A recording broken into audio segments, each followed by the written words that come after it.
Bismillahirrahmanirrahim. Assalamualaikum warahmatullahi wabarakatuh. Teman-teman sekalian, tentu di antara kita semua telah mengetahui siapa si Ustadz Adi Hidayat. Ustadz Adi Hidayat adalah seorang tokoh yang sangat menginspirasi banyak orang dengan hafalan beliau, dengan cara beliau menyebutkan ayat dengan lembar-lembarnya beserta ayat-ayatnya.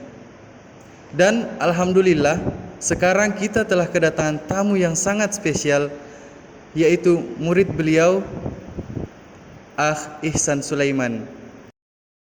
Assalamualaikum Akh. Waalaikumsalam warahmatullahi wabarakatuh. Bagaimana kabarnya sore hari ini? Alhamdulillah bi khair. Alhamdulillah sehat. Ana dengar antum ini salah satu murid dari Ustadz Adi Hidayat. Nah, yang ingin ana tanyakan, antum itu dulu berguru sama beliau di tahun berapa sih? Baik. Jadi saya itu pernah belajar, alhamdulillah, dengan izin Allah SWT diberikan izin, ya, diberikan kesempatan untuk belajar bersama Ustadz Adi Hidayat Hafizallahu Taala.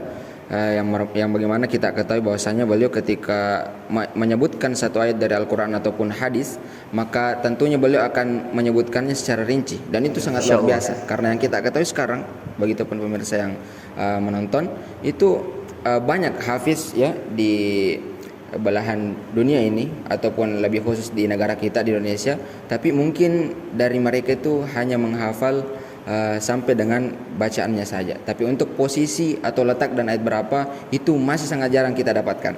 Maka alhamdulillah ini merupakan salah satu kelebihan yang Ustadz Adi Hidayat miliki. Adapun tadi pertanyaannya, alhamdulillah saya sudah belajar bersama beliau sekitar 3 tahun, ya, dimulai dari tahun 2018 sampai 2021. Alhamdulillah. Masya Allah, berarti 3 tahun ya antum berguru sama beliau. Masya Allah. Nah, selanjutnya yang bikin anak penasaran, awal mula antum menghafal itu, motivasi yang membuat antum ingin menghafal itu apa sih? Baik, jadi awal saya mulai menghafal itu, saya sebenarnya belum, ya, atau masih kurang motivasi untuk menghafal. Itu yang pertama.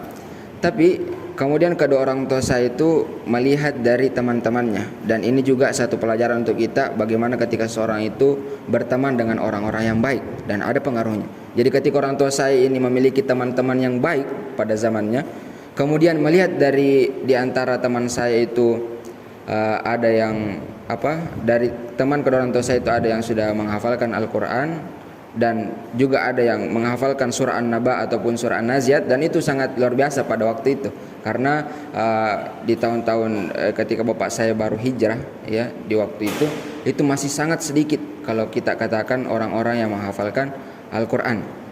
Maka orang tua saya ketika melihat ada dari temannya yang memiliki anak menghafalkan surah An-Naba dan An-Naziat, itu sangat luar biasa, sehingga orang tua saya berusaha bagaimana memberikan saya motivasi untuk menghafal Quran. Itu yang pertama, ya. Jadi motivasi saya yang pertama itu tentunya dari kedua orang tua saya sendiri, sehingga saya berusaha untuk menghafalkan Al-Quran dan juga senantiasa diberikan nasihat, dan juga tentunya dan yang paling penting, ya, itu ada motivasi dari orang tua setiap saat, ya, memberikan kita nasihat, ya, karena tidak bisa dipungkiri bahwasanya pengaruh dari kedua orang tua kita untuk seorang anaknya itu sangat luar biasa. Ketika orang tua memberikan contoh yang baik di rumah, maka anak juga akan bisa, ya, mengambil contoh dari itu. Dan begitulah saya pada waktu itu. Saya senantiasa melihat orang tua saya ketika dia naik motor, dia juga murojaah. Begitupun umi saya ketika dia memasak, dia juga murojaah. Sehingga di hati saya itu tertanam bagaimana setiap saat dimanapun saya berada, saya juga senantiasa memurojaah hafalan-hafalan yang telah saya dapatkan. Dan tentunya yang memotivasi saya untuk bisa menghafal Quran, karena begitu banyak hadis-hadis yang menyebutkan tentang keutamaan ketika orang bisa menghafalkan Al-Quran. Satu motivasi yang ingin saya sampaikan di kesempatan kali ini mungkin, iya. Jadi dalam satu hadis itu Nabi SAW pernah bersabda bahwasanya ketika ada orang yang menghafalkan Al-Quran, ya, maka dia akan mendapatkan atau dia akan memberikan mahkota kepada kedua orang tuanya di hari kiamat kelak yang cahayanya itu lebih terang atau lebih bersinar dari matahari, dan itu sangat luar biasa. Siapa yang tidak cinta kepada kedua orang tuanya, ikhwas sekalian? Ya, kita tentunya sangat sayang kepada kedua orang tua kita.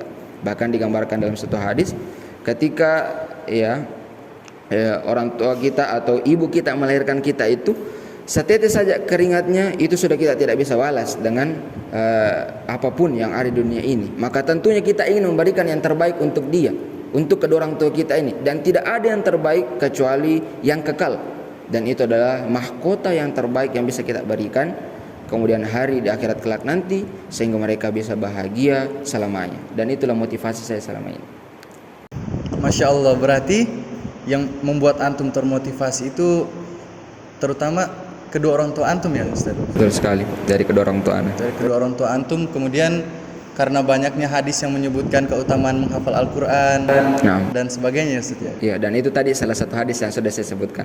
Masih banyak lagi sebenarnya hadis-hadisnya. Insya Allah. Dan pertanyaan selanjutnya Ustaz, kapan sih antum mulai menghafal? Apakah dari antum kecil atau antum setelah masuk SD, SMP atau SMA?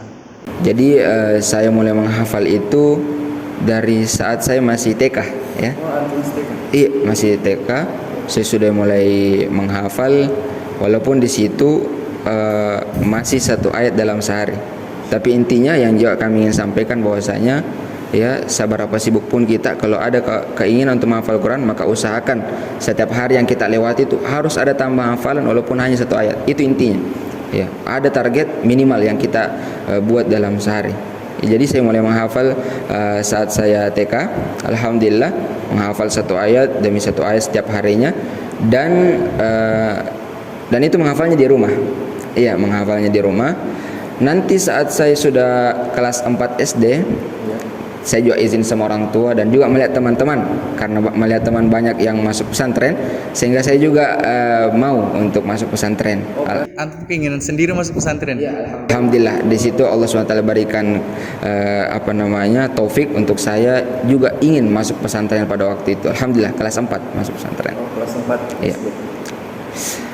Dan ketika saya sudah masuk pesantren, nah disitulah saya mulai berusaha untuk menghafal bahkan lebih lagi dari satu ayat. Alhamdulillah. Oh, seperti itu ya. Nah, yang jadi pertanyaan saya ini, antum pertama kali masuk pesantren itu di pesantren mana? Iya, pesantren pertama saya itu dulu di As-Salam ya, itu As-Salam. Itu daerahnya di kampung saya di Sidrap ya, di Rapang. Saya di sana selama 3 tahun, artinya sampai kelas 6 SD. Kemudian setelah itu SMP-nya saya pindah ke daerah Wajo. Itu sekitar 1 jam lah dari Sidrap, sekitar 1 jam. Kemudian saya juga tinggal di pesantren selama 3 tahun di sana di waktu SMP saya. Kemudian setelah itu SMA saya pindah pesantren lagi. Saya pindah pesantren lagi di Al-Iman, itu kembali ke kampung saya lagi ya, sampai saya selesai SMA. Nah, di selang waktu itulah di waktu saya kelas 3 SMP sampai kelas 2 SMA, saya pergi belajar di tempatnya Ustadz Adi Hidayat hafizallahu taala. Mungkin seperti itu. Di saat SD kelas 6 itu antum sudah menghatamkan Al-Quran atau setelah SMP? Nah, jadi bismillah taala dengan izin Allah Subhanahu wa taala ya, alhamdulillah saya sudah menyelesaikan hafalan pada waktu itu. Bahkan di kelas 5 saya sudah menghafal. Iya, sudah menyelesaikan hafalan, tapi kita istilahkan dengan hafalan lewat saja, artinya masih belum mungkin. Ya, baru sudah dihafalkan, dan itu saya hafalkan melalui daurah. Ya, melalui daurah. Alhamdulillah. Jadi kelas 6 alhamdulillah sudah selesai hafalan. Nah, seperti itu ya Ustaz. Begini Ustaz, saya kan insya Allah ini ingin mulai menambah hafalan saya. Nah, insya Allah, tapi saya ingin mengetahui tips-tips dari Ustadz, bagaimana caranya supaya hafalan itu mudah masuk dan mudah diingat. Baik, kalau kita berbicara tentang tips menghafal Al-Quran, itu tentunya kalau kita tanya ke orang lain, tentu jawaban kita masing-masing akan berbeda. Dan ini saya akan menjawab sesuai dengan pengalaman yang sudah saya miliki. Ya, selama saya sudah berpesantren selama 9 tahun, alhamdulillah. Dan tentunya juga ada beberapa pengalaman yang sudah saya dapatkan ya ketika saya menghafalkan Al-Quran. Jadi yang pertama, akhi, dan juga pemirsa yang menonton dimanapun Anda berada. Yang pertama itu, ya saya akan berikan logika yang sederhana dulu. Itu kita harus memiliki yang namanya tujuan. Ya, dan tentunya kalau kita berbicara tentang Al-Quran, maka tujuan kita ingin menghafalkan Al-Quran 30 juz. Itu yang pertama. Jadi anggaplah misalnya ada seseorang yang ingin bersafar, anggap kita dari Sidrap mau ke Makassar, yaitu sekitar 4 jam. Maka tujuan dia adalah ke Makassar. Maka untuk mengikuti atau menjalankan tujuannya itu, dia harus memiliki target. Kapan dia tidak memiliki target, berapa jam dia sampai ke Makassar, maka dia akan bisa saja dia berlama-lama di jalanan. Bisa dia singgah di daerah Pare-Pare mungkin ya, di Pare selama 1 jam atau 2 jam. Karena itu dia tidak memiliki target. Maka kalau kita bawa ke Al-Quran, kapan ada orang memiliki tujuan untuk menghafalkan Al-Quran 30 juz tapi tidak memiliki target? Ya, tidak memiliki target, artinya dia tidak memberikan target untuk dirinya. Wah, 1 hari saya harus hafal segini, setiap pekan saya sudah harus mendapatkan hafalan begini, kemudian setiap 1 bulan saya harus mendapatkan begini. Kapan dia tidak memiliki itu, maka tujuannya itu bisa saja ya akan berlama-lama dan dia tidak akan mencapainya kecuali mungkin dengan waktu yang lama. Tapi kalau orang memiliki target, kita kembalikan tadi ke logikanya ya. Ketika seseorang yang bersafar ini memiliki target bahwasanya saya harus sampai ke Makassar 4 jam, maka ketika ada gangguan misalnya ya ada tantangan misalnya, maka dia akan berusaha untuk menghindarinya ya dengan bersabar supaya dia bisa sampai sesuai dengan target kepada tujuan. Maka itu yang pertama, kita harus memiliki tujuan, dan tujuan kita adalah menghafalkan Al-Quran 30 juz. Kemudian yang kedua, kita juga memiliki target ya. Kemudian target sini kita bagi 2 ya, kita bagi 2. Ada target target jarak dekat, dan itu setiap hari dan setiap pekannya. Kemudian juga ada target jangka panjang ya, setiap tahun kita harus menghafalkan berapa juz. Itu yang kedua. Kemudian yang ketiga, tentunya kita harus bersihkan niat dulu. Kita menghafal karena apa ya? Kita menghafal ya biidznillah dengan izin Allah SWT, kita menghafalkan Al-Quran dengan ikhlas karena Allah Subhanahu wa taala, bukan karena iming-iming yang kita ingin dapatkan di dunia, ingin dikatakan hafid misalnya, wa na'udzubillahi min zalik, ataupun mendapatkan yang semisalnya ya. Tapi kita betul-betul ikhlas karena Allah Subhanahu wa taala. Saya ingin sedikit bercerita, dan ini juga saya ilmu yang dapatkan dari Ustadz Adi Hidayat hafizahullah taala di waktu itu. Ustadz Adi pernah membahas tentang niat ini, dan dia memasukkan poin ini ke dalam salah satu dari tips untuk menghafalkan Al-Quran. Ustadz Adi Hidayat mengatakan ya, dan ini tentunya Ustadz Adi berkisah dengan kisah Nabi SAW, dan ini merupakan kisah yang sangat luar biasa. Ketika Nabi SAW itu menerima wahyu pertama di Gua Hira dan bertemu dengan malaikat Jibril, maka malaikat Jibril mengatakan kepada Nabi Muhammad SAW, "Iqra ya Muhammad." Ya. Malaikat Jibril memerintahkan kepada Muhammad untuk membaca ayat yang pertama itu. Tapi kata Nabi SAW, dan kita ketahui bahwasanya Nabi SAW itu ummi ya, tidak bisa membaca. Itu ada di Al-Quran surah Al-A'raf ya, di ayat yang ke 156 sampai kepada ayat 157 ya. Kata Allah SWT dalam Al-Quran, allazina yattabi'una ar-rasulan nabiyyal ummi ya, yaitu nabi yang ummi, yang tidak bisa membaca. Maka kata Nabi SAW, ma nabi qari, saya tidak bisa membacanya. Kemudian malaikat Jibril mengulangi lagi, Iqra ya Muhammad. Lalu Nabi SAW tetap menjawab yang sama, ma nabi qari, sampai ketiga kalinya. Sehingga ketika Nabi SAW sudah menjawab ketiga kalinya dengan jawaban yang sama, maka malaikat Jibril mengatakan atau membacakan ayat yang pertama turun itu, Iqra bismi rabbikal ladzi khalaq. Bacalah dengan menyebut nama Rabbmu. Seakan-akan ingin berikan kesan kepada Nabi Muhammad SAW, bacalah ayat ini atau bacalah firman Allah Subhanahu wa taala ini bukan karena kamu merasa bisa membacanya atau memiliki kemampuan dari diri sendiri, tapi bayangkan bahwasanya Allah Subhanahu wa taala yang berikan kemudahan untuk bisa membacanya atau bisa sampai menghafalnya. Maka ketika itu Nabi SAW langsung mengubah niatnya ya, sehingga apa yang terjadi? Sehingga Nabi SAW bisa membacanya dengan sangat cepat, sampai ditegur di surah Al-Qiyamah 16, la tuharrik bihi lisanaka lita'jala bi, jangan engkau menggerakkan lidahmu sangat cepat untuk baca Al-Quran. Saking cepatnya pada waktu itu karena Nabi SAW mengubah niatnya ya, mengubah niatnya. Bahkan satu kali baca Akhi, itu satu kali baca beliau langsung menghafalkannya. Sangat luar biasa. Itu kekuatan dari niat itu. Jadi semakin bagus niat kita, maka insya Allah akan ada kemudahan yang sangat luar biasa yang Allah berikan untuk kita bisa menghafalkan Al-Quran. Ya. Itu yang ketiga, tujuan. Kemudian yang kedua ada target, dan yang ketiga ada niat yang ikhlas. Dan yang terakhir yang ingin saya sampaikan, sebenarnya masih banyak sekali, ya. Tapi tidak apa-apa, kita sampaikan lagi di waktu-waktu berikutnya insya Allah. Jadi mungkin kalau ada video-video berikutnya lagi bisa kita saksikan, ya. Jadi yang terakhir untuk kesempatan kita kali ini itu adalah doa. Doa di sini kita bagi menjadi dua. Doa dari kita sendiri, kemudian doa dari kedua orang tua kita. Jadi kita juga harus senantiasa meminta doa dari kedua orang tua kita. Karena yang kita ketahui bahwasanya 3 doa yang tidak memiliki antara kepada Allah SWT, salah satunya adalah doa orang tua kepada anaknya. Ketika orang tua mendoakan yang baik untuk anaknya, maka tentunya Allah SWT akan mengijabah doa kedua orang tua itu dengan sangat cepat. Maka itu juga yang saya terapkan ketika waktu itu. Setiap pekan saya di pesantren, saya senantiasa minta doa kepada kedua orang tua saya. Umi, doakan saya semoga diberikan kemudahan. Abi, doakan saya dalam perjalanan saya menghafalkan Al-Quran ini, saya bisa menghafalkan Al-Quran dengan mudah dan tentunya dengan taufik Allah Subhanahu wa ta'ala. Mungkin itu dulu. Masya Allah, teman-teman sekalian, dari yang telah dijelaskan oleh beliau barusan, dapat kita mengambil kesimpulan jika kita ingin menghafal Al-Quran, yang pertama harus ada tujuan, kemudian niat, kemudian target, dan tidak lupa perbanyak doa. Masya Allah, seperti itu ya Ustadz ya. Begini Ustadz, bisa nggak sih kita tes hafalannya antum? Nah, insya Allah. Tapi ini bukan berarti kita mau berbangga-banggaan, ya. Insya Allah, nauzubillah min zalik. Tapi ini semoga kita bisa memotivasi, ya, teman-teman juga di sana.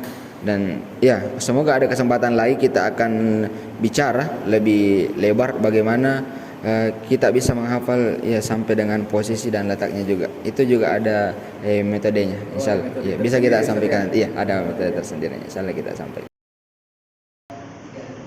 Mungkin Ustadz kita bisa panggilkan satu rekan kami untuk ngetes antum, ya. Iya, insyaallah. Al-Akh Muhammad Rizky Al-Farezi, silahkan untuk ngetes Ustadz.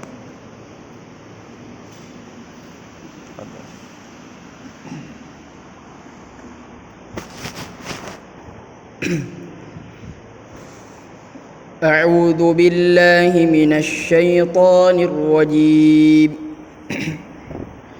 ولقد بعثنا في كل أمة رسولا أن اعبدوا الله واجتنبوا الطاغوت أعوذ بالله من الشيطان الرجيم ولقد بعثنا في كل أمة رسولا أن اعبدوا الله واجتنبوا الطاغوت فمنهم من هدى الله ومنهم من حقت عليه الضلالة فسيروا في الأرض فانظروا كيف كان عاقبة المكذبين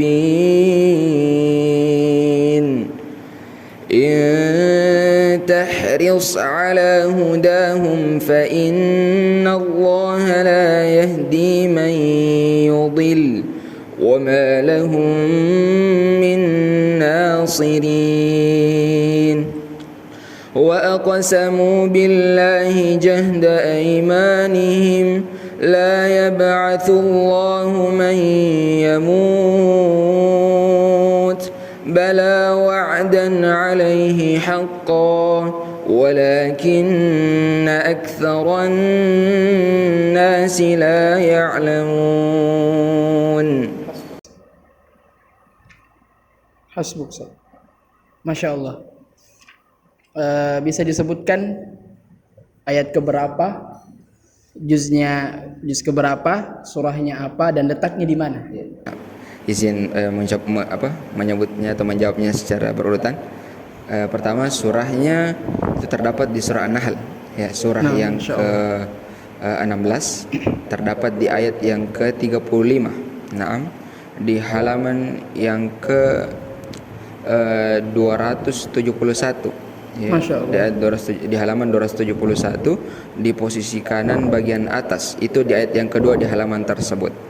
Masya Allah. Nah, Allahumma arhamna bil Quran. amin. Kalau saya tes lagi bisa? Iya, silakan. Kita maju 1, 2, 3, 4, 5 halaman. Om.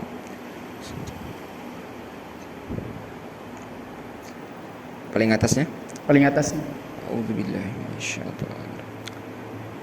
وَيَعْبُدُونَ مِن دُونِ اللَّهِ مَا لَا يَمْلِكُ لَهُمْ رِزْقًا مِنَ السَّمَاوَاتِ وَالْأَرْضِ شَيْئًا وَلَا يَسْتَطِيعُونَ فَلَا تَضْرِبُوا لِلَّهِ الْأَمْثَالَ وَاللَّهُ يَعْلَمُ Innallaha ya'lam. فلا تضربوا لله الأمثال إن الله يعلم وأنتم لا تعلمون. Masya Allah, tabarakallah. Allahumma arhamna bil Quran. Jazakallah khairan. Masya Allah Ustadz, luar biasa sekali antum. Insya Allah para teman-teman di rumah yang memiliki niat kuat untuk menghafal bisa menjadi seperti beliau kelak, insya Allah. Akan lebih dari anak, insya Allah. Insya Allah. Nah, para teman-teman sekalian, sebelum kami menutup perbincangan kami pada sore hari ini, mungkin ada beberapa pesan yang ingin disampaikan oleh Akh Ihsan Sulaiman yang mungkin kiranya bisa memotivasi teman-teman sekalian yang ada di rumah. Ya, kepada beliau dipersilahkan. Ya, baik. Jadi sebelum kita tutup, ya saya ingin juga menyampaikan beberapa pesan kepada pemirsa, para penonton dimanapun antum berada. Semoga senantiasa dirahmati oleh Allah Subhanahu wa Ta'ala dalam langkah-langkah antum. Saya ingin menyampaikan bahwasanya saya kurang setuju terhadap orang yang mungkin mengatakan menghafal Al-Quran itu hanya bisa dilakukan oleh orang-orang tertentu saja. Tapi yang saya tahu dan yang saya telah pelajari bahwasanya Al-Quran itu dimudahkan untuk semua orang, untuk semua kalangan yang ingin mendekatkan dirinya kepada Al-Quran, kepada kalamullah Allah Subhanahu wa Ta'ala. Kami nasihatkan, kami memotivasi diri pribadi dan kepada para pemirsa dimanapun Anda berada, ya, hadirkan ikhlas, niat yang baik, kemudian hadirkan target setiap harinya dan berikan tujuan yang tertinggi. Antum ingin menghafalkan Al-Quran 30 juz untuk memberikan keutamaan yang sangat luar biasa kepada kedua orang tua antum nanti di hari kiamat. Begitupun juga memberikan syafaat kepada diri pribadi dan kepada keluarga-keluarga kita yang tercinta. Maka caranya adalah kita berusaha untuk menghafalkan Al-Quran. Jangan kita katakan sebelum menghafal Al-Quran, untuk menghafalkan Al-Quran itu susah. Iya.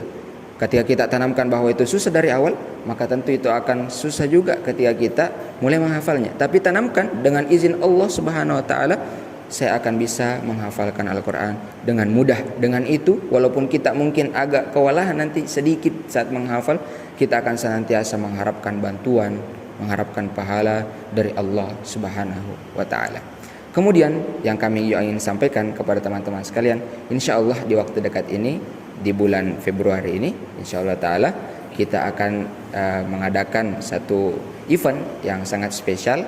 Kita adakan di Masjid Terapung, ya, dekat dari Masjid Kubah 99 di Makassar, di tanggal 25 Februari insya Allah. Jadi kami sampaikan kepada teman-teman yang menonton baik di rumah maupun di mana antum berada, ya, untuk jika memiliki waktu luang maka mari kita kumpul bersama-sama, kita menjalin silaturahmi di masjid, dan insya Allah pada waktu itu kami akan bercerita, ya, lebih kita sharing juga insya Allah tentang bagaimana kita menghafalkan Al-Quran, tips-tips apa saja lagi yang tentu kita harus hadapi, dan mungkin jika ada yang memiliki pertanyaan tentang keluhan dalam menghafal itu bisa disampaikan nanti di sana. Dan ya, kita juga akan sampaikan sedikit bagaimana cara bisa menghafal sampai letak posisi atau bagaimana kita menghafalkan sampai kepada halamannya, kemudian ayat dari setiap ayat yang ada di Al-Quran.